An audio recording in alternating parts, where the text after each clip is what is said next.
할렐루야. 4월 13일 목요일입니다. 오늘도 주님의 사랑과 은총이 우리 성도님들의 가정과 일터 가운데 함께하기를 주님의 이름으로 축원합니다. 오늘 우리가 함께 묵상하실 말씀은 사무엘상 26장 7절부터 15절까지 말씀이 되겠습니다. 말씀을 함께 읽도록 하겠습니다. 다윗과 아비새가 밤에 그 백성에게 나아가 본즉 사울이 진영 가운데 누워 자고 창은 머리 곁 땅에 꽂혀 있고 아브넬과 백성들은 그를 둘러 누웠는지라. 아비새가 다윗에게 이르되 하나님이 오늘 당신의 원수를 당신의 손에 넘기셨나이다. 그러므로 청하노니 내가 창으로 그를 찔러서 단번에 땅에 꽂게 하소서.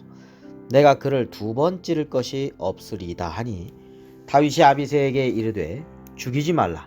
누구든지 손을 들어 여호와의 기름 부음 받은 자를 치면 죄가 없겠느냐 하고 다윗이 또 이르되 여호와께서 살아계심을 두고 맹세하노니 여호와께서 그를 치시리니 혹은 죽을 날이 이르거나 또는 전장에 나가서 망하리라. 내가 손을 들어 여호와의 기름 부음 받은 자를 치는 것을 여호와께서 금하시나니 너는 그의 머리 곁에 있는 창과 물병만 가지고 가자 하고 다윗이 사울의 머리 곁에서 창과 물병을 가지고 떠나가되 아무도 보거나 눈치채지 못하고 깨어있는 사람도 없었으니 이는 여호와께서 그들을 깊이 잠들게 하셨으므로 그들이 다 잠들어 있었기 때문이었더라. 아멘. 오늘 말씀은 다윗이 또 한 번 사울왕의 추격 속에 있을 때의 이야기입니다. 사울왕은 다윗이 10광야에 있다고 전해준 그 10사람의 말을 듣고 다윗을 찾으러 3,000명의 군대와 함께 또 나섰습니다. 사울은 지난번엔 그 엔게디 굴에서 다윗의 말에 뉘우치는 듯 하였으나 다시금 그를 죽이고자 나선 것이지요.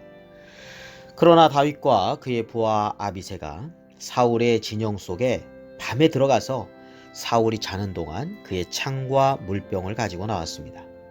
처음에는 다윗의 부하 아비새가 자신이 창으로 사울 왕을 찔러서 단번에 죽이겠다 하였지만 다윗은 이번에도 사울 왕을 죽이지 말라고 말합니다. 여호와의 기름 부음 받은 자를 치면 죄가 된다는 것이죠. 그러면서 치시는 분이 하나님이시지 자신이 아니다라고 하는 것을 분명히 합니다. 오늘 본문의 10절 11절 말씀 보겠습니다. 다윗이 또 이르되 여호와께서 살아계심을 두고 맹세하노니 여호와께서 그를 치시리니 혹은 죽을 날이 이르거나 또는 전장에 나가서 망하리라. 내가 손을 들어 여호와의 기름 부음 받은 자를 치는 것을 여호와께서 금하시나니 너는 그의 머리 곁에 있는 창과 물병만 가지고 가자 하고. 다윗은 하나님을 경외하였고 또한 하나님께 의뢰하는 그런 믿음의 사람인 것을 볼 수 있습니다. 하나님께 맡기는 것이지요.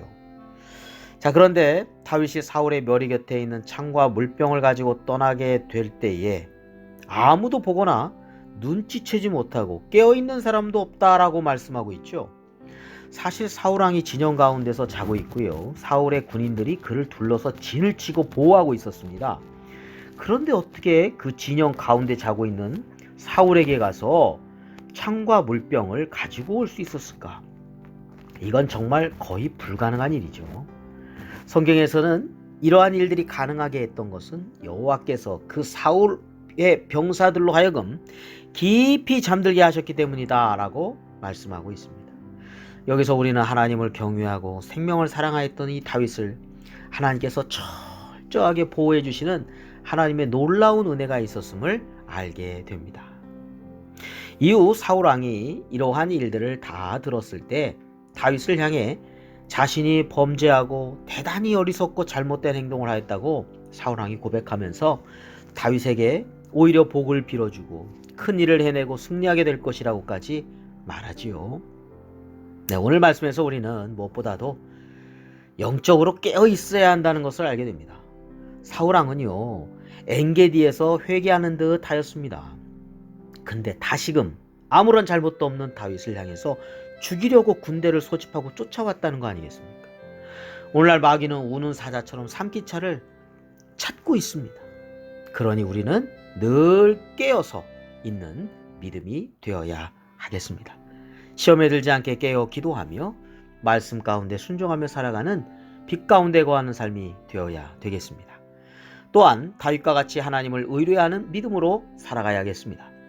범사의 주님을 인정하면서 하나님을 경외하며 하나님께서 기뻐하시는 뜻이 무엇인지 분별하는 삶을 살아가는 것을 말하죠. 우리가 잠언 3장 6절 말씀, 너는 범사의 그를 인정하라, 그리하면 내 길을 지도하시리라 라고 하였습니다. 다윗은 아비새가 사울을 단번에 죽이자 다윗의 충신 아비새가 그렇게 말을 했을 때 동요하지 않습니다. 흔들리지 않습니다. 오직 하나님께 맡기는 것이다. 우리의 모든 문제나 또 결정할 일을 앞두고 우리가 먼저 하나님께 기도하며 하나님의 뜻을 구하는 다윗과 같은 신앙을 우리가 가져야 되겠습니다. 오늘도 주님 안에서 복된 믿음의 하루, 하나님과 동행하는 하루가 되시기를 주님의 이름으로 축원합니다. 기도드리겠습니다. 걸어가신 아버지 하나님, 오늘 다윗의 믿음을 보게 됩니다. 하나님, 다윗이 선함을 가지고 믿음으로 그렇게 하나님을 경외하면서 매일매일의 삶 가운데 위험 속에 있지만 하나님을 의지하고 그리고 하나님 말씀대로 살려고 애쓰는 모습을 보게 됩니다. 하나님, 험한 세상 속에 살아갈 때 다윗과 같이 하나님께 의뢰하고 하나님의 뜻 가운데 분별하며 순종하며 살아가는 저희들이 되게 하여 주옵소서. 오늘 하루의 삶도 주께 맡기고 감사드리며 우리를 구원해 주신 예수 그리스도의 이름으로 기도드립니다. 아멘.